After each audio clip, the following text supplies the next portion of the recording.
July August বিপ্লবে ক্ষমতাচ্যুত সাবেক প্রধানমন্ত্রী শেখ হাসিনার দেশ ছেড়ে পালানোর পর অন্তর্বর্তী সরকার গঠনের মধ্য দিয়ে দুর্নীতিমুক্ত দেশ গড়ার প্রত্যয়ে রাজনৈতিক ও আইন শৃঙ্খলা রক্ষাকারী বাহিনী সহ বিভিন্ন খাতে সংস্কারের কার্যক্রম চলমান রয়েছে। শেখ হাসিনা সহ আওয়ামী লীগ শরিক দলের নেতা ও আইন শৃঙ্খলা বাহিনীর চিহ্নিত সাবেক শীর্ষ কর্মকর্তাদের বিরুদ্ধে এ পর্যন্ত গুম, হত্যা, গণহত্যা সহ ১৫০'র বেশি অভিযোগ আন্তর্জাতিক অপরাধ ট্রাইব্যুনালে জমা পড়েছে। এর মধ্যে গ্রেপ্তার হয়েছেন সাবেক ১০ মন্ত্রীসহ ২৫ জন। এরই মধ্যে দেশকে অস্থিতিশীল করে স্বৈরাচার শেখ হাসিনাকে ফিরিয়ে আনতে নানাভাবে ষড়যন্ত্র শুরু হয়েছে। ওই চক্রটি প্রতিবেশী দেশে বসে বাংলাদেশের সনাতন ধর্মের শিক্ষার্থীদের সাথে দফায় দফায় আলোচনা করে নতুন পরিকল্পনা করছে।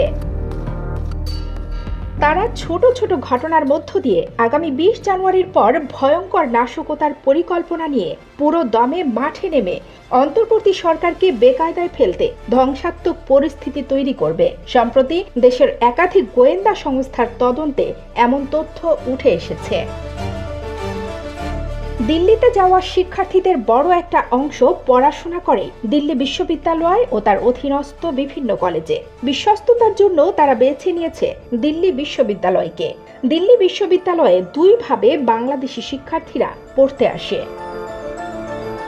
প্রথমত, ভারতের মিনিস্ট্রি অফ এক্সটার্নাল অ্যাফেয়ার্সের পূর্ণ ব্যবস্থাপনায় ইন্ডিয়ান কাউন্সিলর ফর কালচারাল রিলেশনসের বৃত্তি নিয়ে।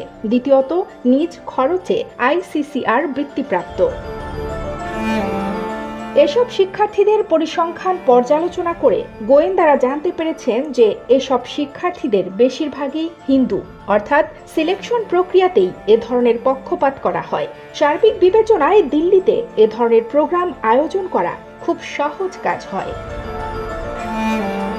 বিভিন্ন গোয়েন্দা সূত্রের তথ্যে জানা গেছে, ডিসেম্বর ও জানুয়ারিকে টার্গেট রেখে নাশকতার পরিকল্পনা ও ধ্বংসাত্মক পরিস্থিতির নীল নকশায় প্রাথমিকভাবে জমায়েতের উদ্যোগ নিয়েছে বাংলাদেশি হিন্দু শিক্ষার্থীরা।